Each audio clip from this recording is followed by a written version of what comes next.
Welcome back on my channel. एक बार कुबेर जी के अंदर बहुत ही ज़्यादा घमंड आ गया। उन्हें लगने लगा कि उनके जितना धन किसी के पास नहीं है। इसीलिए उन्होंने सोचा क्यों ना मैं अपने घर पर देवताओं को आमंत्रित करूं और उन्हें अपने सारे धन और दौलत दिखाऊं। इसीलिए उन्होंने सबसे पहले महादेव को अपने घर पे भोजन के लिए आमंत्रित किया। परंतु महादेव पहले से ही कुबेर जी के अंदर रहे हुए घमंड को समझ चुके थे। इसीलिए उन्होंने कुबेर जी से कहा कि आपके घर पे भोजन के लिए गणेश जी जाएंगे। कुबेर जी सोचने लगे कोई बात नहीं, महादेव जी नहीं आए तो क्या हुआ, मैं गणेश जी को ही अपने सारे धन दौलत दिखाऊंगा।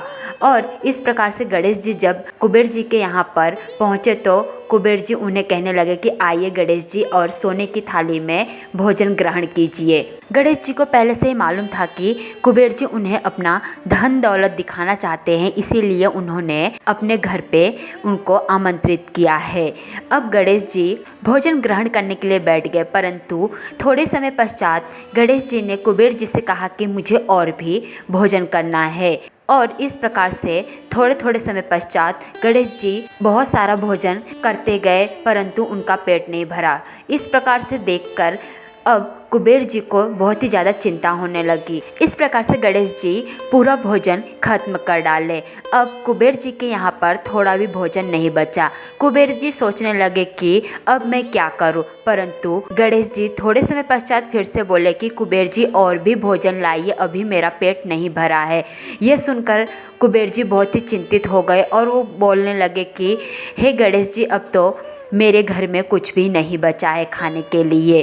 तब गणेश जी कहने लगे कि परंतु अभी भी मेरा भूख शांत नहीं हुआ है। आपके घर में जो भी सब्जियां हैं या और भी कुछ है उसे लेकर आइए, मैं उसे खा लूँगा। ये सारी चीज़ें कुबेर जी भगवान गणेश को लेकर आए और दिए, परंतु यह सब खाने के पश्चात भी गणेश जी का भूख शांत नहीं हुआ और वो कहने लगे मुझे और भी भूख लगी है। तब घबराए हुए कुबेर जी महादेव के पास पहुँचे और उनसे कहने लगे कि हे प्रभु, गणेश जी की तो भूख शांत ही नहीं हो रही है, बताइए अब मैं क्या करूं। तब महादेव कुबेर जी को खीर दिए और बोले कि आप गणेश जी को दे दीजिएगा, इस प्रकार से उनकी भूख शांत हो जाएगी। आखिरकार खीर खाकर गणेश जी का भूख शांत हो गया। उसके पश्चात कुबेर जी ने गणेश जी से माफ़ी मांगी और कहा कि मुझसे गलती हो गई, मुझे क्षमा कर दीजिए। मेरे अंदर अपने धन और दौलत को लेकर बहुत ही ज़्यादा घमंड आ गया था, इसीलिए मैं आप सभी लोगों को यह दिखाना चाहता था, परंतु आपने मेरी आंखें खोल दी और बोले कि अब मैं इस प्रकार का घमंड कभी नहीं करूँगा। इस प्रकार से गणेश जी ने कुबेर जी के अंदर रहे हुए घमंड को भी खत्म कर दिया और उन्हें क्षमा भी कर दिया।